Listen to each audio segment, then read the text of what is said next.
Self-relationship. Well, your relationship with yourself must be harmonious.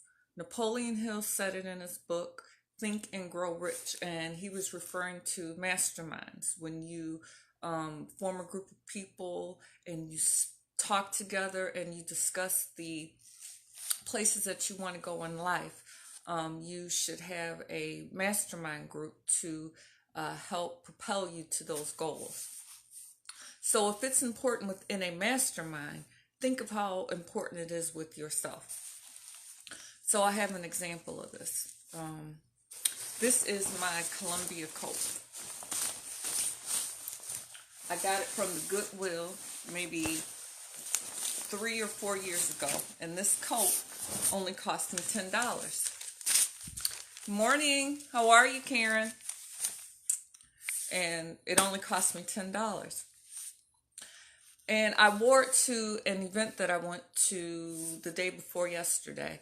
And when I put my coat on to leave, I felt a little bit of shame or disharmony within myself. And I wasn't sure why. So I thought about it. I said, well, am I ashamed of myself? But I couldn't be, because I have not done anything to be ashamed of. But then I thought about the coat and the meaning. I got it from I know the history of the coat. It came from the Goodwill. It only cost me $10. It kept me warm on days when I didn't have a place to lay my head to rest. So all of the meaning that it had to me personally was probably making me think others had a perception of my coat that I had placed upon it. So I had to reframe that, because I've grown and have different goals for myself this year and for the future. I want to communicate a different message. So is there anything wrong with my Columbia coat? No, because maybe they saw a $300 coat. You know, they don't know the history of this coat. But because I want to communicate a different message, I want to put on a different coat to non-verbally communicate who I am and what I'm about. That doesn't mean that I want to go out and spend $300. I could get a $30 coat that looks just as good as anything else. So what I'm trying to say is, being in harmony with yourself means being being in line with all of the goals that you've set for yourself, and each and everything that you do, being in harmony with those goals.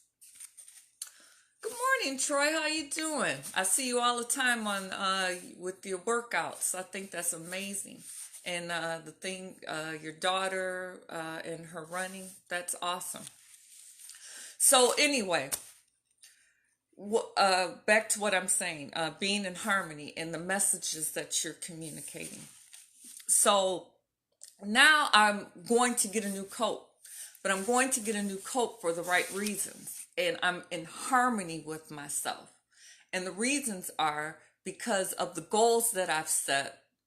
I want to be in harmony with those goals and the choices that I make and the message that I'm communicating, not only verbally, but non-verbally, with my clothing, with my hair, with my earrings. I want all of those things to be in harmony. Now, if I had got that coat, having that feeling of shame, it wouldn't have been harmonious. So you got to be honest with yourself to find that harmony and have a good relationship with yourself. Because if you don't have a good relationship with yourself, it leads to depression, anxiety, you get nervous, you snap at people, you blame people for your place in life and your disposition and your circumstances. No, you've got to take control of your life. And taking control of your life means being harmonious with yourself, and being honest with yourself about the things that you need. Now, when you start doing that, the relationships with yourself begin to need to be reordered. And either people are going to respect that and get on board with the changes that you're making to evolve and become the best you can be, or sometimes those relationships need to be put aside. But that's okay. You've got to put yourself first. And listen to what I'm saying. I don't mean that in a selfish way. When you're putting yourself first, you become that light to others, to give them courage to do the things that they need to do to be in harmony with themselves.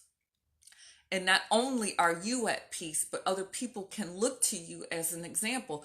You have no idea what you're doing, what you're saying, the decisions you make. You have no idea who's watching you and the impact that you're having on them, on their lives. For example, when I was growing up in Fordham Green, there was a woman who was a single mom. And I didn't realize the tremendous impact she had on my life until I became a single mom for myself.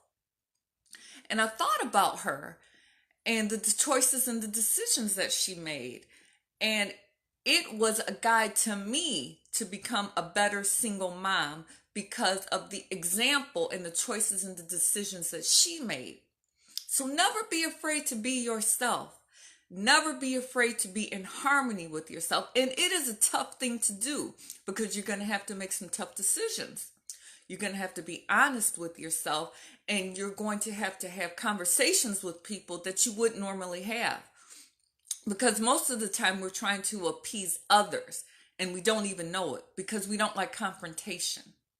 But you have to be at peace with yourself enough to say, no, I'm going to be in harmony with myself so I can have self-respect, so I can have peace, so I can have happiness, so I can grow, so I can reach my goals. Not only for yourself, but for the people that are watching. And who's watching you more than your kids? Who's watching you more than the people that you love? So if you want the people that you love to reach those heights, then you're going to have to reach them for yourself and become that example. So that's all I wanted to say and share this morning. Have a wonderful day, Karen. I appreciate you. Thank you for joining me, Troy. You guys have a wonderful day. I love you, and be at peace and harmony with yourself. Bye.